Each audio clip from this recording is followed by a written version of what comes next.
my father dragged me to my room screaming, "Want to show off your body? Then you're gonna show everything." He ripped my dress and took off his belt, but he didn't know that inside my purse was a tape recorder running, and that cassette tape would be the end of him. Hi, my dear friends. How wonderful to have you here with me again. Let me introduce myself properly for those of you just getting to know me. My name is Sarah Elizabeth Baker. I'm 55 years old, and I live here in Riverside, Missouri, the same small town where I was born and raised.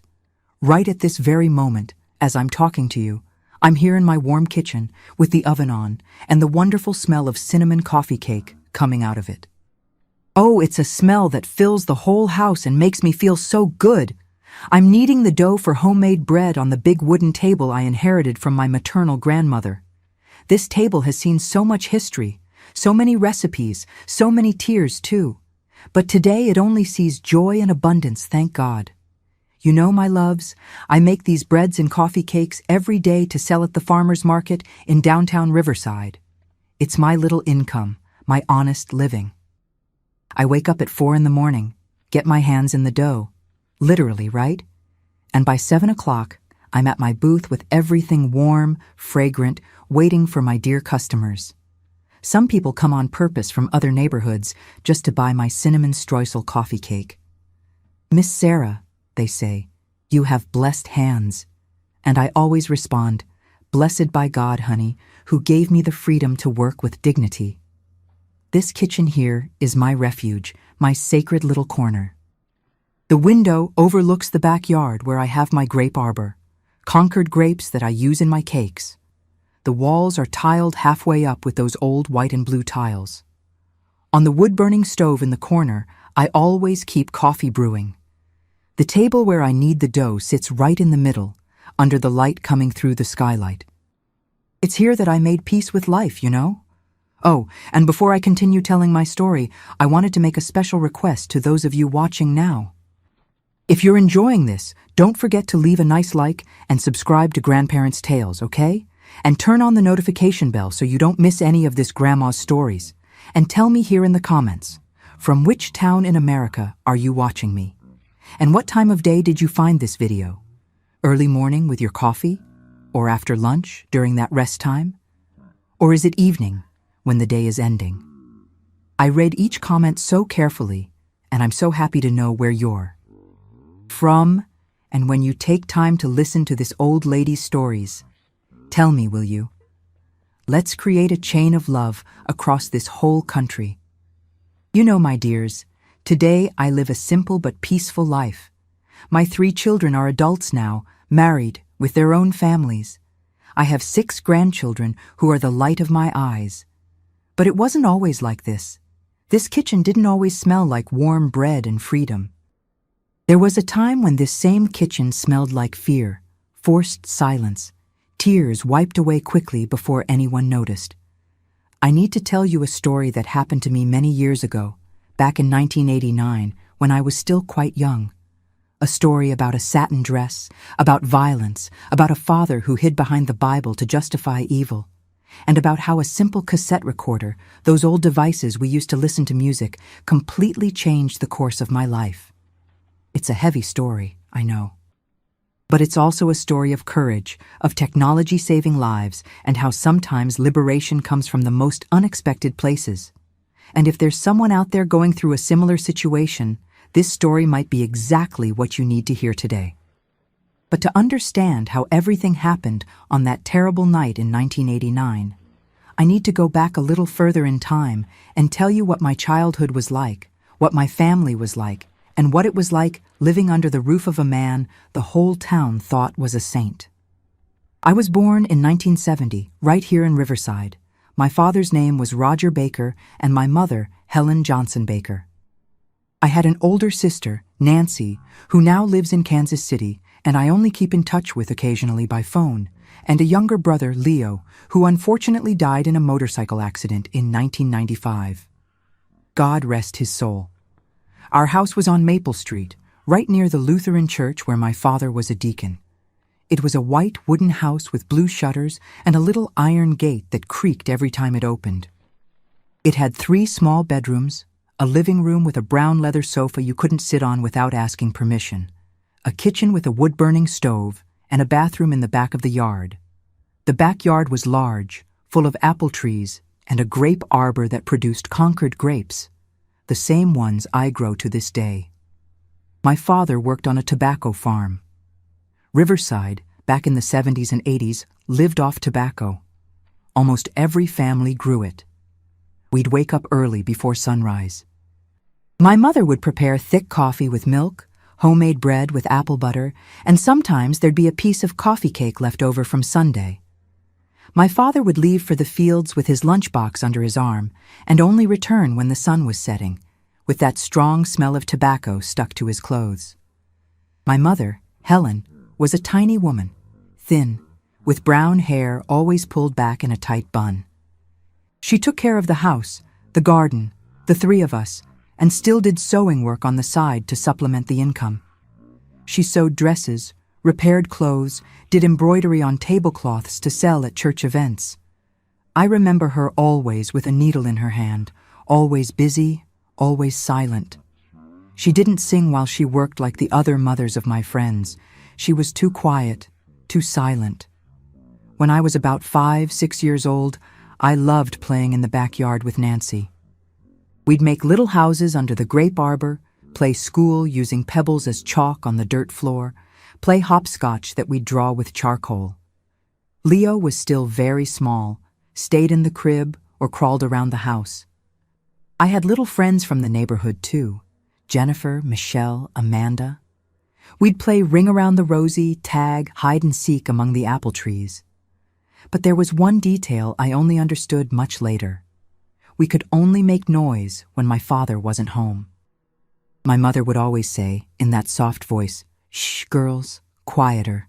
Your father needs to rest." Even when he wasn't there, she'd say this, as if she were training us to fear noise, joy that was too loud. On Sunday afternoons, after church service, we'd come home and my father would sit in the rocking chair on the porch. He'd read the newspaper, smoke those cheap hand-rolled cigarettes, and just sit there, serious, frowning. My mother would prepare lunch, always pasta with chicken, sauerkraut, potatoes. We'd eat in silence. You couldn't talk at the table. He said, "Children don't speak when adults are eating." Nancy and I would exchange glances, but we didn't dare say anything. My father had two sides. At church, he was Deacon Roger, the man who read the Bible aloud, who helped organize events, who greeted everyone with a wide smile and shook men's hands firmly. "God bless your family, brother," he'd say. The church ladies adored him. "What a God-fearing man," they'd comment, if only they knew. At home, he was another person. Frowning, explosive, always ready to complain about something. The food had no salt, had too much salt. The house was messy, was too clean, and looked like some stuck-up rich people's house. He always found a reason to be irritated. And my mother lived on tiptoes, trying to please, trying not to provoke. I must have been about 7 years old when I saw it for the first time. It was on a winter night, freezing cold.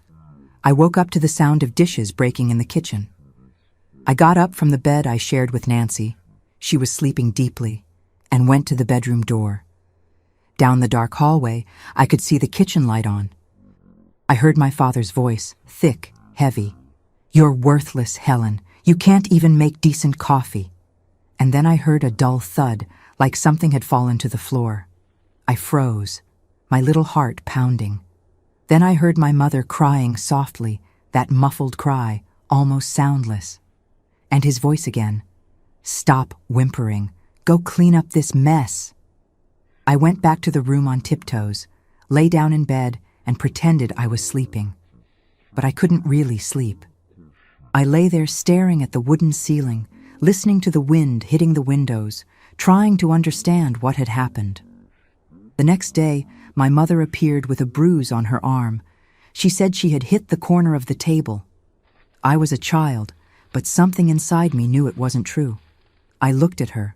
She looked away, and life went on as if nothing had happened. This kind of thing started to repeat. Every now and then, I'd wake up to noise. Every now and then, my mother would appear with marks on her arm, face, legs. There was always an excuse: slipped on the stairs, hit the cabinet door, tripped on the rug. And we pretended to believe because it was easier than facing the truth. Nancy, who was older, noticed everything. Sometimes she'd hug me in the dark of the room and whisper, "One day we'll leave here, Sarah. One day we'll get away and leave him behind." But we were children. There was no way to escape, nowhere to go. At school, I was a good student. I liked studying, liked reading. The teacher always praised my organized notebooks, my neat handwriting. I clung to studies like a lifeline. There, at Riverside Elementary School, I could just be Sarah, the studious girl, not the daughter of the violent deacon that nobody knew existed. My childhood years were like this, a constant duality. Outside the home, we had to keep up appearances, smile at church, greet the neighbors, be the perfect family. Inside the house, we walked on eggshells, lived in fear of when his next explosion would be. When I turned 12, in 1982, I started to better understand what was happening. Nancy, who was already 15, started to rebel. She'd talk back to my father, argue, slam doors, and she paid dearly for it. I saw, I heard, and learned to be invisible, not to draw attention, not to provoke. But deep down, a dull anger was beginning to grow. An anger I didn't yet know would one day explode. And it was at that time, entering adolescence, that things started to get even more complicated for me. Adolescence arrived, and with it, a control I never imagined could exist. When I turned 13 in 1983, my father started paying attention to me in a different way. It wasn't just Nancy who suffered from his absurd rules anymore. Now I had also entered his radar. "Sarah, that skirt's too short. Go change," he'd say when I left for school. The skirt covered my entire knee, but for him it was always too short. "Sarah, tie up that hair. You look like a troublemaker with that hair down." I had wavy hair, brown like my mother's, and I loved wearing it down, but I couldn't. Had to tie it in a ponytail or bun, always. At church, he watched me all the time. If I talked to any boy after service, even if it was just a good morning, he'd pull me by the arm on the way home and say, "A respectable girl doesn't lead men on." "You want to tarnish my name?" My name. Always his name. It was never about me, about my dignity, my safety. It was always about his reputation. In 1985, when I was 15, my father decided to run for city council for the first time. Riverside was a small town. Everyone knew each other. He was a respected deacon, hard-working, a good man.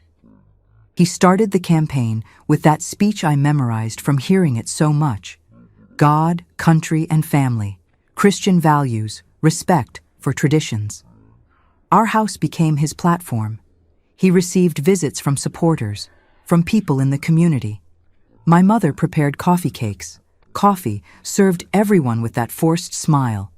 And we, me, Nancy, and Leo, had to always be impeccable, always smiling, always representing the perfect family. Nancy couldn't take it. In 1986, at 19 years old, she packed her bags and ran away to Kansas City, said she'd work as a house cleaner, anything, but wouldn't stay another day under that roof. My father was furious, called her ungrateful, called her lost. My mother cried in secret for weeks. And me? I stayed. I stayed out of fear. Stayed because I was only 16 and didn't know how to survive alone. With Nancy's departure, his control over me worsened. I couldn't go out with friends anymore. Couldn't go to school dances. "Respectable girls stay home," he'd say. I studied at Riverside High School, taking classes with the intention of later getting my teaching certification. I dreamed of being a teacher, of having my independence, my own money. But he made it clear. Women marry, take care of the house, take care of children. This college business is for men. It was in 1987, when I turned 17, that I met Melissa. She was a classmate, a cheerful, uninhibited girl who wore red lipstick and tight jeans. things I could never wear. Melissa lived with her widowed mother and had a freedom I envied. She went to dances, to parties, dated. She was everything I couldn't be. We became friends. She'd secretly lend me magazines, 17, Cosmopolitan, that I'd read under the covers with a flashlight at night. She'd tell me about dances, about boys, about what it was like to slow dance close with someone. I listened to all that like someone hearing stories from another world, a world that wasn't for me. One day, Melissa came to me during class break and said, "Sarah, my cousin's graduating from the community college in Springfield. There's going to be a party, dance, everything. Come with me. My mom will let you sleep over at our house." My heart raced. I had never been to a dance, had never left Riverside to have fun. But how was I going to convince my father? The answer was simple. I wasn't going to convince him. I was going to lie. I told him I was sleeping at Melissa's house to work on a school project. He frowned, suspicious, but my mother intervened. "Roger, it's a school project. Let the girl go." He grumbled, but let me. And that's how, in May 1988, at 18 years old, just turned, I got my first taste of freedom. Melissa's mother lent me a pretty white lace blouse. I wore it with the nicest skirt I had. Melissa put lipstick on me, taught me how to do light makeup. When I looked in the mirror, I almost didn't recognize myself. I was pretty. I looked like a normal girl, not the repressed daughter of the deacon. The dance was wonderful. Music, people laughing, dancing. I danced too, shy at first, but then I loosened up. A boy asked me to dance, Brandon, someone's cousin there. He was kind, polite. We talked, laughed. Nothing major. But for me, that was huge. It was the first time a boy treated me like a person, not like walking sin. I came home the next day feeling alive for the first time, but also afraid. Afraid that someone had seen, had told. My luck was that Springfield was far enough away. But that taste of freedom left me restless. I wanted more. I wanted to live. In 1989, at 19 years old, I entered the teaching certification program at the community college. My father let me, somewhat reluctantly, because he saw it as a way for me to help educate my future children. He didn't understand that, for me, this was an escape route. Teachers earn a salary. Teachers have independence. It was also in 1989 that he ran for city council again. The campaign was more heated. He was more nervous, more controlling. He demanded from me and my mother an image of absolute perfection. "You are a reflection of me," he'd scream. "Any slip-up from you ruins me." In this tense climate, in August of that year, Jennifer, my colleague from the teaching program, invited me to her graduation party from the nursing program. There would be a party, dancing. My mother, God bless her, sewed a dress for me in secret. It was light blue satin, tea-length, covered my knee, had short sleeves. It was modest, pretty, appropriate. I told him I was going to the graduation. Said it was important for my professional networking. A lie, of course, but he liked those kinds of networking things. He frowned but said, "Come home early, before midnight." On the day of the party, I got ready carefully. I put on the dress my mother had made with so much love. I looked in the mirror and saw a pretty girl, a normal girl who just wanted to have a little fun. I grabbed my purse, a small black shoulder bag I carried everywhere, and inside I put my Walkman. It was a portable cassette player that I had gotten from Nancy one Christmas. I used it to record college lectures and to listen to music on the radio. I don't know why, but that night I put a blank cassette tape in the Walkman. Sometimes I'd record music at parties to listen to later, little souvenirs of happy moments that I collected like treasures. The party was beautiful. I danced, talked, laughed. I felt light. But as the clock advanced, the fear grew. 11:30. I needed to leave. I got a ride with Jennifer and her boyfriend. I got home 10 minutes before midnight. When I opened the gate, the house was completely dark. I thought it was strange. Usually there was at least one light on. I opened the door slowly. The living room was pitch black, and then I felt it, the smell of his hand-rolled cigarette. He was there, in the dark, waiting. I turned on the living room light with my hand shaking, and there he was, sitting in the brown armchair, the one nobody could sit in without permission, the lit cigarette between his fingers, his eyes fixed on me, and in that look was everything: rage, contempt, a hatred I had never seen so raw, so blatant.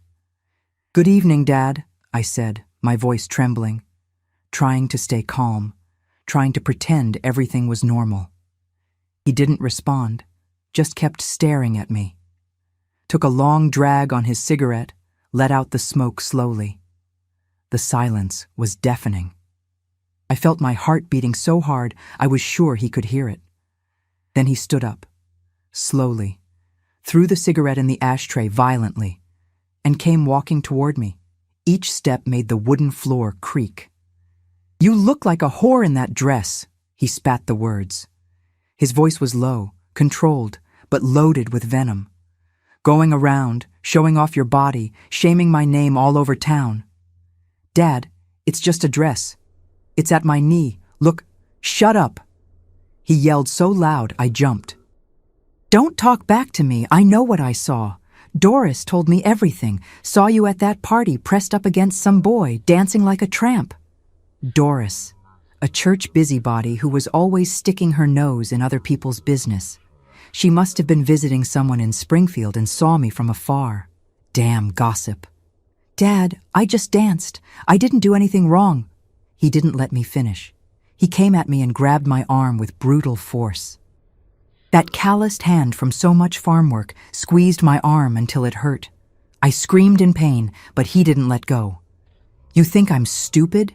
You think I don't know what a woman in a tight dress wants? You want to be like those sluts on the side of the highway?" "Dad, let me go. It hurts." He dragged me down the hallway.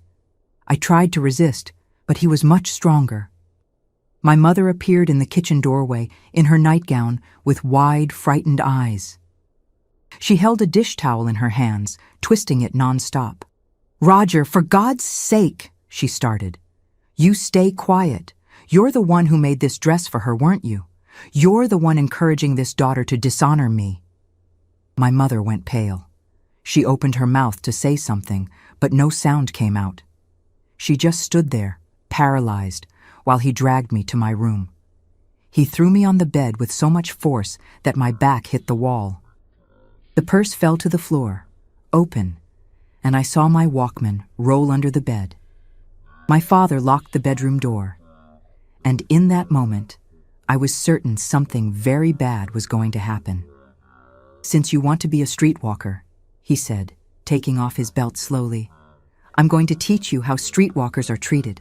I'm going to give you a beating you'll never forget." "Dad, no, please," I started to cry. "I didn't do anything. I just went to a party." He wasn't listening. In his eyes, there was something that wasn't human. It was a sick rage. It was the sadistic pleasure of someone who finally had an excuse to take out all his frustrations. He pulled the sleeve of my dress violently. The satin fabric tore easily. The sound of the seam coming undone filled the room. My mother had embroidered that sleeve with so much care, stitch by stitch, and now it was torn. "Dad, stop! For God's sake!" The first belt strike came on my back. The pain was so intense that I couldn't even scream properly. Just a muffled moan came out. The second came on my arm, the third on my leg. He hit without stopping, methodically, while he spoke. "You, slut, dishonored, bringing shame to this family, to this house, to God's name." Each word was punctuated by a belt strike. I curled up on the bed, trying to protect myself, covering my head with my arms. Tears flowed nonstop. The physical pain was unbearable, but the emotional pain was even worse. It was the humiliation. It was his hatred. It was the powerlessness of being there, at 19 years old, being beaten like an animal. From far away, I heard my mother crying in the hallway, but she didn't come in. She never came in. She was afraid of him, too. At one point, while he paused to breathe, because even to hit you get tired, I saw my purse there on the floor, open. The Walkman had rolled out and was there, at the edge of the bed, almost hidden by the sheet that had fallen. I don't know what came over me. It was instinct. It was desperation. It was the feeling that I needed some proof, something that would show the world who he really was. With my hand shaking, I pretended I was curling up more, but actually I was reaching out my arm. I managed to reach the Walkman. I felt around it until I found the buttons, and I pressed. Rec. The little red button lit up, the tape started rolling, and everything that happened from there on was recorded. He went back to hitting, and this time, screaming horrible things, curses I didn't even know he knew, dirty, obscene words that completely contradicted the man of God image he projected. You filthy bitch! You think I don't know you went out there to screw around?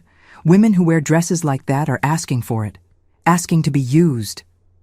I couldn't even cry anymore. The pain had become just a constant tingling. I had entered a kind of trance, a distant place where my body was there being beaten, but my mind was far away. At some point, I don't know how much time passed, maybe 10 minutes, maybe 20, he stopped, got tired, put away the belt, stood there, breathing heavily, looking at me with disgust. "You're not leaving this house anymore," he said, with that cold voice.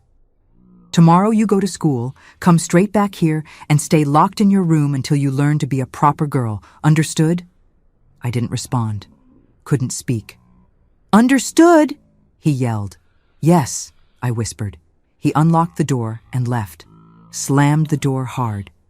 I heard him going to the kitchen, heard him asking my mother for water as if nothing had happened, as if he hadn't just beaten his own daughter. I lay there, fallen on the bed, staring at the ceiling, the dress torn, the body sore, the soul shattered. And then I remembered, the recorder, it was still recording. I turned it off carefully, rewound the tape a little, put it to my ear and pressed play. His voice filled my ear, clear, sharp. "You filthy bitch! You think I don't know you went out there to screw around?" It was all there. Every scream, every curse, every sound of the belt cracking, my screams, my crying, even the sound of the dress ripping. I looked at that cassette tape in my hand. And for the first time that horrible night, I felt something besides pain. I felt hope. That tape was my weapon. It was my proof. It was his voice confessing who he really was, without masks, without pretense. I hid the tape at the bottom of the drawer, under the clothes, wiped away the tears. And even with my whole body aching, I managed to sleep. Because for the first time in my life, I had something he didn't have. I had the truth recorded. I woke up with my body aching as if I'd been hit by a truck. Every movement was agony, my arms bruised, my back burning, my legs marked. I tried to sit up in bed and a sharp pain ran through my spine. I let out a low moan, muffled, afraid he'd hear from the other room and come finish the job. I got up slowly, every muscle protesting. I went to the small mirror hanging on the bedroom wall, that one with the plastic gold frame I'd gotten for my birthday years ago. I took off my pajama top carefully. The fabric scraping against the wounds made me gasp in pain, and looked. My God. My body was covered in purple and red marks, some already swollen, others in the shape of perfect stripes where the belt had fallen, bruises that would map his violence for weeks, maybe months. There was a huge purple mark on my left arm, in the exact shape of his fingers when he grabbed me. Another on my back, just below the shoulder. My legs with welts that went from hip to knee. I touched my fingers to one of the marks and felt the sharp pain radiate. I started crying again, but this time it was different. It wasn't just physical pain. It was rage. A dull, deep, visceral rage that came from a place inside me I didn't even know existed. A rage that burned more than the wounds, that hurt more than the bruises. How could he? How does a father do this to his own daughter? How can a man who preaches love thy neighbor from the church pulpit be capable of beating a 19-year-old girl just because she wore a dress?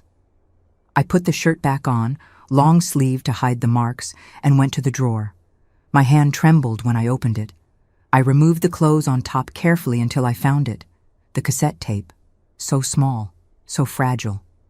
The 2 plastic reels with the brown magnetic tape wound around. I picked it up, felt the light weight in my palm. Inside this little tape was the truth. The naked, raw truth about who Deacon Roger Baker really was. City council candidate, man of God, pillar of the community. If I played this tape for someone, but for whom? Who would believe me against him? He was respected. Everyone liked him. I was just a girl who, according to him, had gone out looking like a whore and deserved the beating. I sat on the edge of the bed, holding the tape, and let my mind wander. I thought about running away like Nancy had run away. Taking a bus to Kansas City, showing up at her door, disappearing from that town, starting over. But I had no money, no job. The teaching program wasn't finished yet. And there was my mother. My poor mother who had lived in that hell for so many years, who was beaten in silence, who hid the bruises under long sleeves even in the summer heat. That's when it hit me. My mother. She had heard everything last night. Had stood outside the door, crying, doing nothing, because she was also afraid, because she was also a victim. But what if she heard it? What if she heard the recording? What if she finally understood that it wasn't just us who had to endure, that we could do something, that we had a weapon now? I looked at the wall clock in the hallway. 7:15 in the morning. My father had already left for the fields. He always left before sunrise, around 5:30. He wouldn't be back until 6 in the evening. We had the whole day. I left the room limping, each step a silent agony, holding the tape hidden in my hand, closed in my fist. I went to the kitchen. My mother was there, her back to me, frying sausage in the iron skillet. The smell of the sizzling grease made my stomach queasy. She wore that faded flowered dress that had patches at the waist. Hair pulled back in the tight bun, as always, shoulders hunched. When she heard me come in, my dragging steps on the hardwood floor, she turned around. And when she saw my face, my eyes swollen from crying all night, my cracked lip that I hadn't even realized was hurt, my pale skin from someone who didn't sleep well. She dropped the spoon in the sink and covered her mouth with her hands. Her hands were shaking. "Sarah." Her voice came out in a thread, almost inaudible. "Mom," I said, and my voice trembled too. "You need to hear something." She shook her head, already knowing what I was going to say. "Honey, I can't. If he finds out." "Mom!" I yelled, and she jumped, her eyes wide with fright. I had never yelled at her, never raised my voice. "You need to hear this. Please, please, Mom." I went to the refrigerator. I grabbed the small battery-powered radio that sat on top of it, that small beige Philco she used to listen to the community radio while cooking. I put it on the table, opened the tape compartment, put the cassette tape in there with my hands shaking so much I almost dropped it.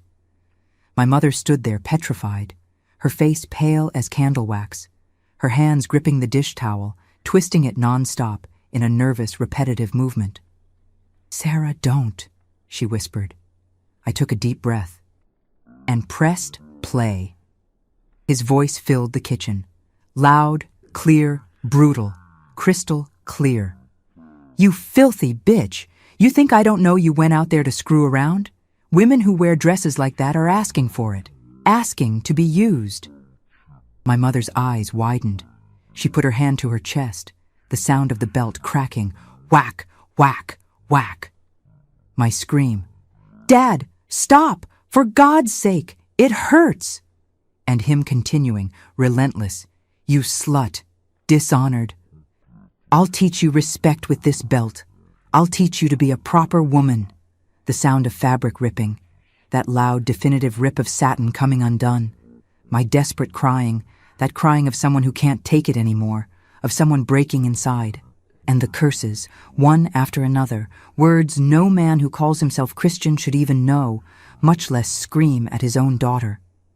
My mother started to shake, her whole body shaking like a leaf in the wind. She put her hand to her chest as if her heart was going to explode. Tears rolled down her face, silent, thick, wetting the collar of her dress. And she listened to everything. The 5 longest minutes of my life, each second an eternity. When the tape ended and there was only the hiss of silence, an even heavier silence fell in the kitchen. Just the sound of the sausage sizzling in the pan, the grease crackling. My mother turned off the stove with automatic, robotic movements, without even looking. She stood with her back to me, her hands resting on the edge of the sink, her head down, her shoulders shaking. "Mom," I started, my voice failing. "How many years I endured this," she said, so quietly I almost didn't hear. Her voice was different, dry, dead. "How many years I let him do this to me, and now to you, to my daughter." She turned to me, and what I saw on her face scared me. It wasn't fear anymore. It was disgust, it was revulsion, it was hatred, it was something that had broken inside her, something that had snapped once and for all. "He hit me for the first time 3 months after the wedding," she said, her voice increasingly firm, each word coming out with effort, as if she had been swallowing glass shards all her life, and now finally spat them out. "I was pregnant with Nancy, 2 months along.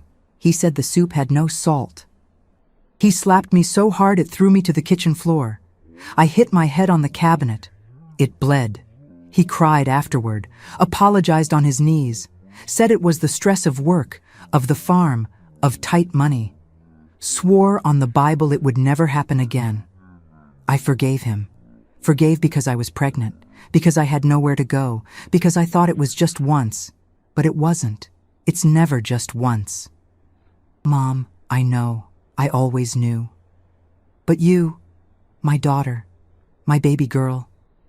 She came to me, crossed the kitchen in 3 quick steps, and touched my face carefully, so gently as if I would break. Her fingers brushed my cheek, and I saw tears flowing non-stop.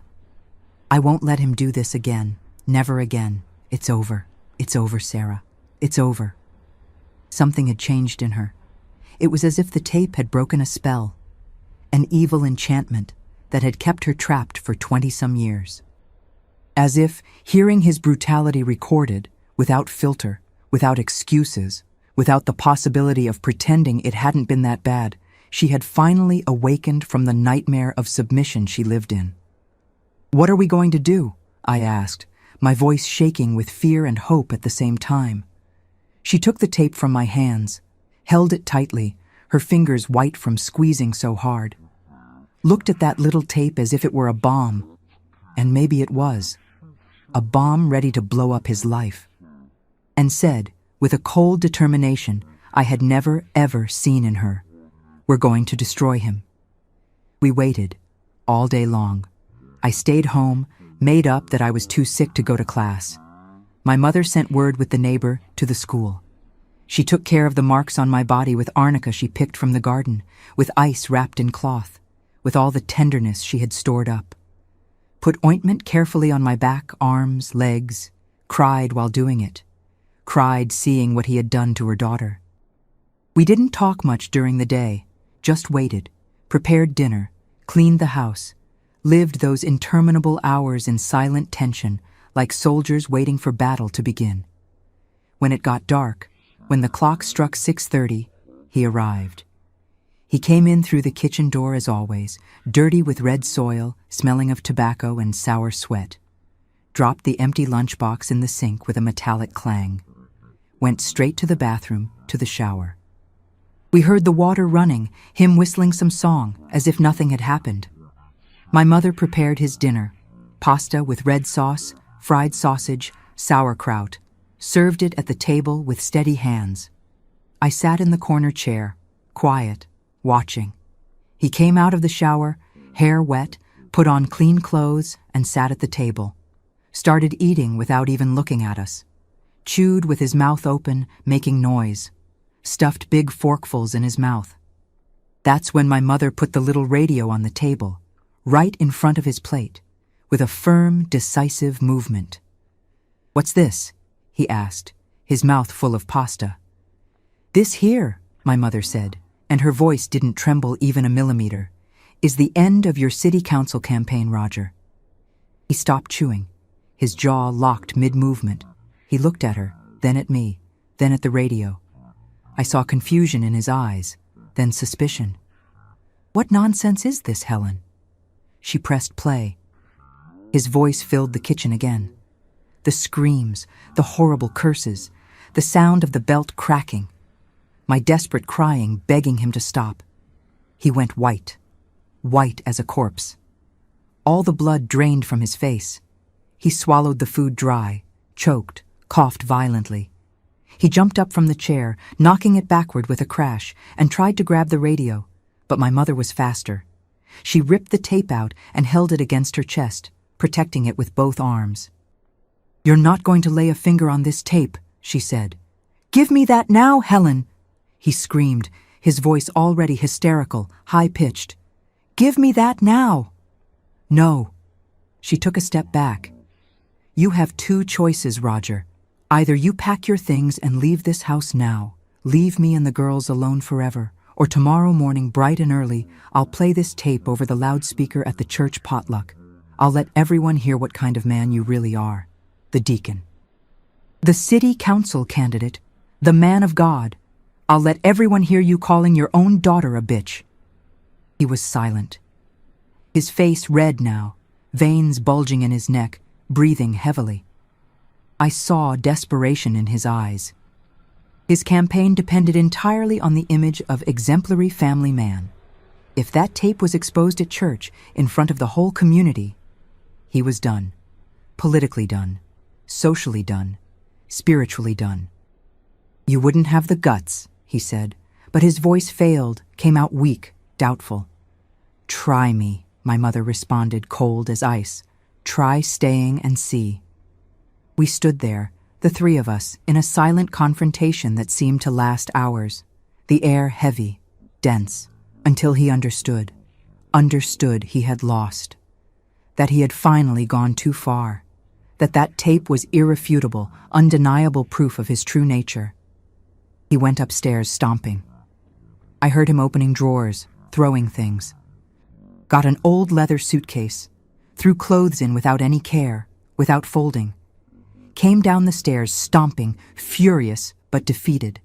A man defeated by a little magnetic tape. "You're going to regret this," he said, standing at the door, suitcase in hand. "You're going to regret this." "No," my mother answered, firm. "Never again."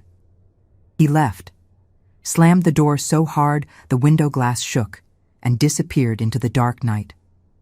My mother and I stood there in the kitchen, hugging tight, crying. But it wasn't crying from sadness. It was crying from relief, from freedom, from victory, from something that had been freed after being trapped for so long. That little cassette tape, with its few minutes of recording, had given us our lives back. The first days after he left were the strangest of my life. The house seemed bigger, quieter, but at the same time lighter, as if an invisible weight had been lifted from the walls. My mother and I walked through the house still on tiptoes, still in silence, until we realized we didn't need to anymore. We could make noise, we could laugh, we could simply exist without fear. My mother kept the cassette tape in an old shoebox, wrapped in a clean piece of cloth, and hid it at the back of the closet. "It's our insurance," she said. "If he tries to come back, if he tries anything, we have this." That little tape became our protective amulet, our guarantee that he could never hurt us again. But he tried, of course. A man like him doesn't give up easily. A week after he left, he showed up at the door. It was Sunday morning. We were in the kitchen having coffee, me, my mother, and Leo, who was 13, and still didn't fully understand what had happened. There was a knock at the door. My mother looked at me, fear returning to her eyes. "I'll go," I said. I opened the door. He was there. Hair combed, clean clothes, the Bible under his arm, trying to look like the man of God again. "Sarah," he said, with that smooth, controlled voice. "Honey, we need to talk. Let me in." "No." "Sarah, I'm your father. You stopped being my father the night you beat me with a belt and ripped my dress." My voice came out firm. Firmer than I thought I'd be capable of. "I came to apologize. I came to ask for forgiveness." The Bible teaches forgiveness, doesn't it? The Bible also teaches spare the rod, spoil the child, right? Is that what you used to justify it? I had learned that verse, hearing him use it so many times. But the Bible also says, "Fathers, do not provoke your children to anger." You forgot that part? He turned red. "Let me in. I want to talk to your mother." "My mother doesn't want to talk to you." "Helen!" he yelled, trying to look over me into the house. "Helen, come out here!" My mother appeared behind me, put her hand on my shoulder, and said calmly, "Roger, go away. There's nothing for you here." "This is my house. I paid for it." "This house is in my name too," my mother replied. "Community property marriage, remember? And you left of your own free will. Now go away before I go to the police station and show them the proof of what you did to our daughter." He looked at both of us, saw he was lost, turned his back and left, stomping hard, cursing under his breath. After that, he tried other things. Sent the pastor from the church to talk to us, to try to reconcile the family. The pastor showed up on a Tuesday night, all solemn, with the Bible in his hand. My mother received him politely, offered coffee cake. And when he started with the speech that the husband is the head of the household and God hates divorce, my mother stood up, grabbed the radio and said, "Pastor Ernest, before you continue, you need to hear something." And she played the tape, just a little bit, enough for the pastor to hear the curses, the screams, the sound of the belt. The pastor went white, got up from the chair, grabbed the Bible, and left without saying another word, and never came back. The community was divided. Half the people thought my mother was wrong, that a woman has to stay with her husband in joy and in sorrow. The other half, especially the older women who knew what it was like to be beaten in silence, supported us discreetly. They'd bring food, offer help, whisper words of encouragement. His city council campaign collapsed. He had to withdraw from the race. Rumors ran wild. Nobody knew exactly what had happened, but everyone knew something had happened. And in a small town like Riverside, rumors kill reputations faster than fire burns dry grass. Money got tight. My father didn't send anything to the house anymore. And when my mother tried to ask for support payments, he disappeared. Went to Springfield to work in a factory, running from shame. But we managed. My mother intensified her sewing, started making wedding dresses, party dresses, alterations. I helped in my spare time, embroidering, ironing. I finished my teaching certification in 1991. It was 2 difficult years, studying during the day and helping my mother at night, but I did it. On graduation day, my mother was there in the front row, crying with pride. Nancy came from Kansas City, especially to see me receive my diploma. It was one of the happiest days of my life. I started working as a teacher in 1992 at a small public school, Riverside Elementary, right here in Riverside. The salary was tiny, but it was mine, my money, my independence. For the first time in my life, I had something nobody could take from me, my profession, my livelihood. With my salary and the money from my mother's sewing, we managed to keep the house. We paid the bills, ate, lived. It wasn't abundance, but it was dignity. And dignity is worth more than gold. In 1994, I met Adam. He was a truck driver, passed through Riverside on delivery routes. He'd stop at a diner near the school where I taught. We started talking. He was kind, respectful, funny, nothing like my father. Nothing. I told him about my story, about what had happened, about the tape. I waited for him to run away, because what man would want a woman with such a heavy story? But he didn't leave. He took my hand and said, "Sarah, you're the bravest woman I've ever met. And if you'll have me, I promise to treat you the way you deserve to be treated."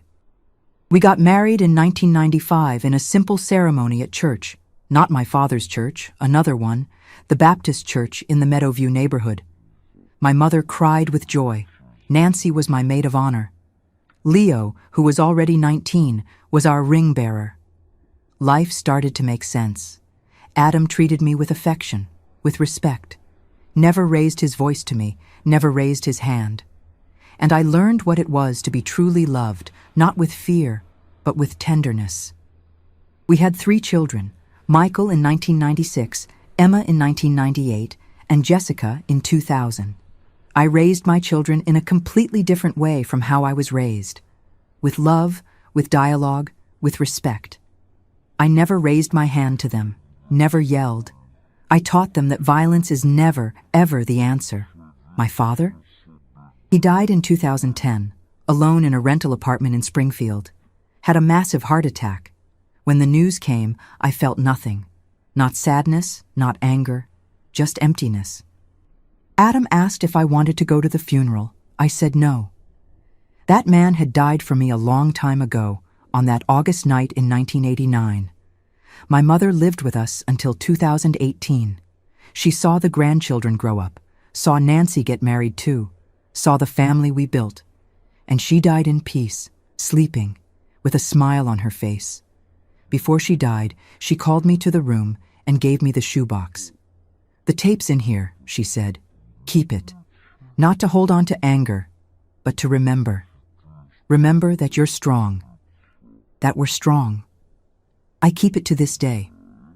Every now and then, I open the box, look at that old, faded cassette tape, and I give thanks.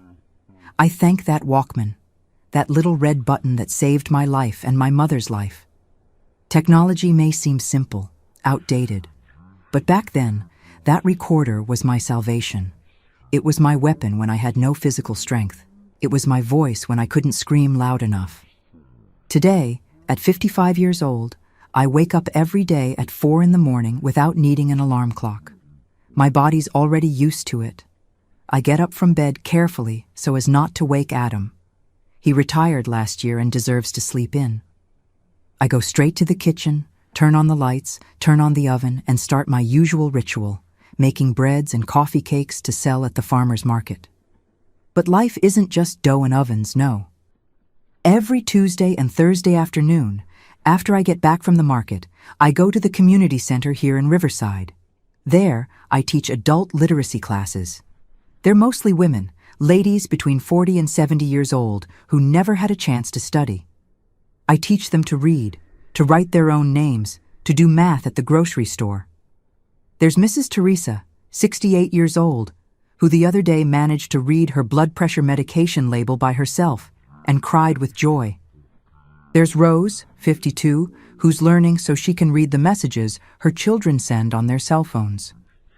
Each of their achievements is my achievement too. I know what it's like to have no voice, no power, and education gives that voice and power. On Saturdays, I do something that fills my heart in a way I can't even explain. I visit the Mary's House shelter, which cares for women victims of domestic violence. I bring coffee cakes, breads, cookies that I make especially for them. I sit in the shelter's little lounge and talk. Just talk. I listen to their stories, stories that are so similar to mine. And when they ask for advice, I tell them.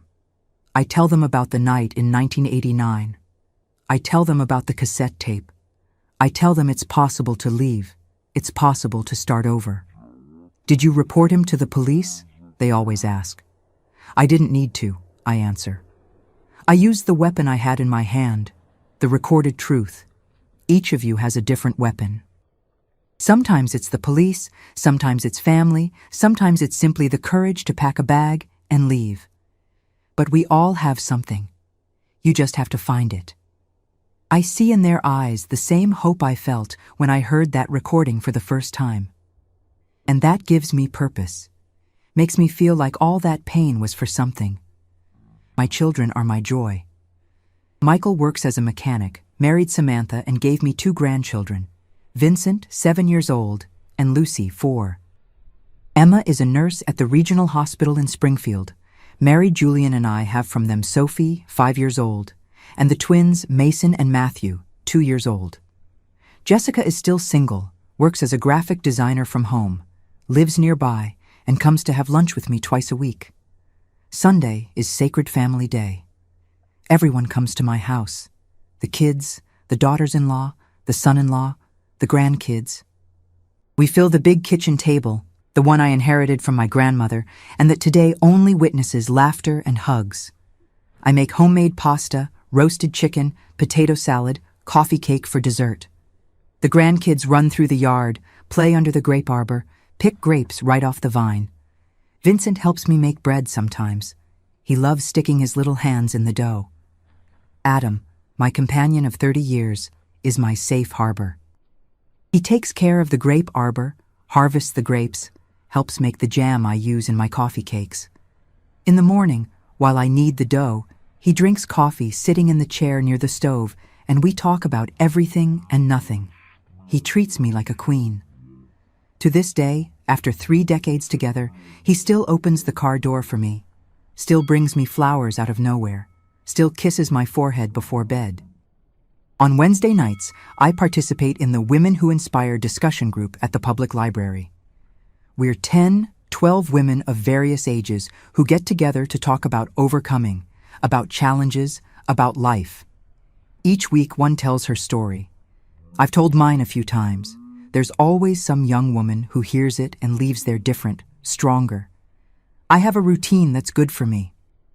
I wake up early, work with my hands, teach those who need it, help those who suffer, love my family, and sleep with a clear conscience.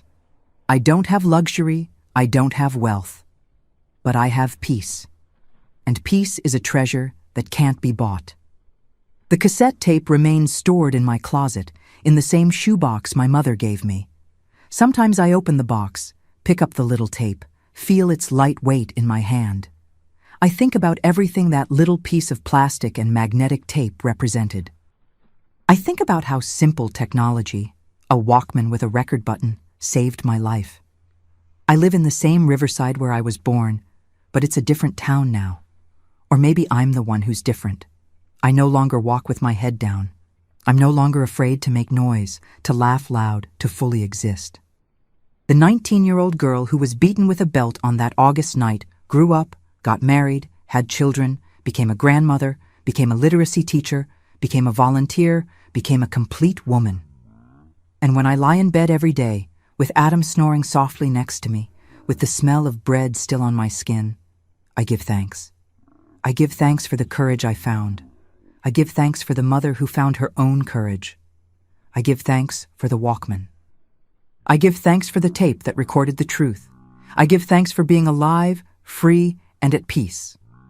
Life today is simple, but it's mine, and nobody, ever again, will take that from me. If you've made it this far and are listening to me now, I need to say something very important. If you're living in a situation similar to what I lived through, if there's someone in your house who hurts you, who humiliates you, who raises their hand to you, and then apologizes with the Bible in hand, you don't have to accept that. It doesn't matter how many times he says it's discipline, that it's for your own good, that God commanded him to be the head of the household.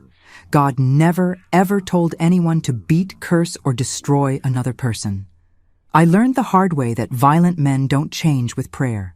They don't change with forgiveness. They don't change because you promise to be better, behave right, not provoke. You know why? Because the problem was never you. The problem was always him. The violence is in him, not in you. And I'll tell you something else I learned. Document everything. Nowadays, with cell phones in everyone's hands, it's easier. Record the arguments, photograph the bruises, save the threatening messages. Save everything to the cloud, send it to a trusted friend, hide it where he can't find it. Because when you decide to leave, and I pray that you decide, you're going to need proof. Abusers always deny. always say you're making it up, that you're crazy, that you're exaggerating. But they can't deny a recording, can't deny a photo, can't deny concrete proof. I was lucky to have a Walkman with a record button. You have a cell phone. Use it. This technology we have in the palm of our hands can save lives. It saved mine. And if you're afraid to leave because you don't have money, because you don't have anywhere to go, because you're afraid of what they'll say at church, in the family, in the neighborhood, I understand. I had that fear too. But I'll tell you, other people's opinions aren't worth your life. They're not worth your mental sanity. They're not worth your body free of marks. Seek help. Look for the community center in your town. Look for the police. Look for shelters. Look for people you trust. There are people willing to help, I promise. And to you who has never been through this but knows someone who has, don't turn your back. Don't say you shouldn't get involved in someone's marriage. Yes, you should. Offer help. Offer a place for the person to stay. Offer listening. Offer information. Sometimes a word of support, a hug, an open door is all a woman needs to have the courage to leave. I left. My mother left. And today, we live in peace. It wasn't easy. It wasn't quick. But it was possible. And if it was possible for me, it's possible for you too. Life after violence exists. Peace exists. True love, the kind that doesn't hurt, doesn't humiliate, doesn't destroy, that love exists. I found it, and you will find it too. Now, my dear friends, I want to make a special request. If this story moved you, hit that subscribe button down here now and turn on the notification bell. I need this message to reach more people, more women who need to know there's a way out. There's hope. And leave me a very special comment. Tell me where you're watching from and what time it is there. Write like this. Watching from your city at time in the morning, afternoon, evening. I read each comment and I'm so happy to know this story is reaching people from all corners. Let's create a map of strength and courage across this whole country. Comment now, don't leave it for later. A kiss to the heart of each of you, and God bless. See you soon, my loves.